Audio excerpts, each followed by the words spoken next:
Vishnu Doerga. He's an entrepreneur. He's invested a lot in Guyana. He's from Berbice, right? I got that right. Yep. So Berbicians representing strong tonight. He's a certified business coach, and I'm thinking 7 sessions. That's a lot of money, right? Yeah. On the one hand, it's a lot of money, and on the other hand, it's free. It's Because free, whatever the participants and all persons being coached really receive is knowledge that will help them for a lifetime, not only in their business, but also in their personal lives. Many times, starting a business is very overwhelming.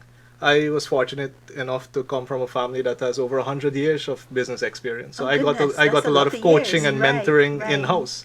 But many people don't have that luxury, and asking people for the type of support that is needed, asking the type of questions that would have really provided the answers that could make these new startups move forward much faster is very difficult, we find, still in Guyana.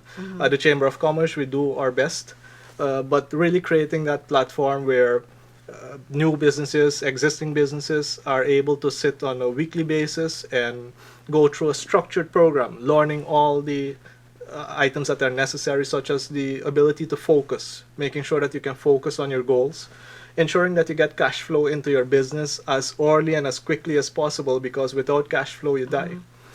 Proper marketing to ensure that you can attract the market out there to your business.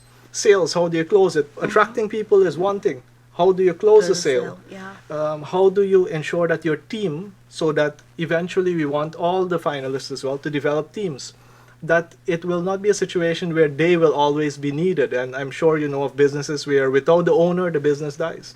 That is not a business. That's someone who created a job for themselves. Right, right. What we need to do is make sure that the team can take the business forward, and by utilizing a lot of systems. So, and after a while, systems start running the business so that your clients out there experience a level of consistency. So it's not when Juanita comes there, it's a different treatment for her, a different treatment for Jenny, a different treatment for me, but all our customers are able to get a high level of service across the board.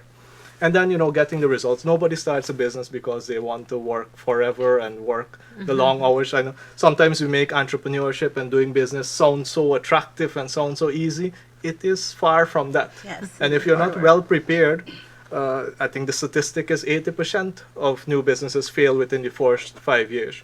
It's our job, and it's really the intention of Action Coach, to make sure that we grow the Guyanese economy one company at a time.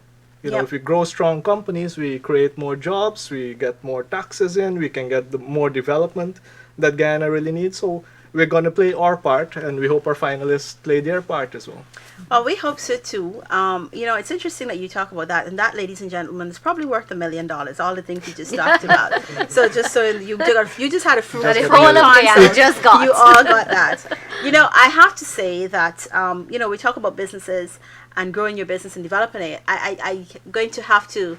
This is just coincidental, Jennifer, because as he was talking, it occurred to me that there's a lot of things about business we don't know. Right on one of our programs, Jennifer made a point about when we are looking at businesses, if you're just, if you're selling plantain chips and all you're doing is you spend money and you buy plantain and you sell plantain chips and you don't do anything, you don't check to see what your expenses are and so on. And when she made that point, it occurred to me, even as somebody who's doing business, my line of work, it is not something that you consciously do. You don't think about, you put a price to something, but you don't think about your expenses. So you really don't know if you're making a profit, if you're running the loss. You don't know. It's not a business really. You're just doing something that you like. It's a Keep him hustle. busy. It's a hustle, right? busy. It's a hustle. Yes, and So we need to get away from the hustle mentality. Yeah. When you have a business and run it like a business, because how can you price if you don't know what it's costing you? So the beginning of pricing is first costing. You have to understand the costs associated with your business. So that was a morsel of knowledge I received from Jennifer after doing this for more than 15 years, and it occurred to me that I didn't really put I didn't even put a premium on anything. I just said, well, maybe you can afford this, and that's all right. Action Coach, how do we get to you if we want to just call you up? Somebody watching, maybe not here today, but they're watching. How do we get in touch with you so we can find out a bit more? Yeah, the office is located at 120 Parade Street, opposite the Theatre Guild, and our numbers are 223-5583.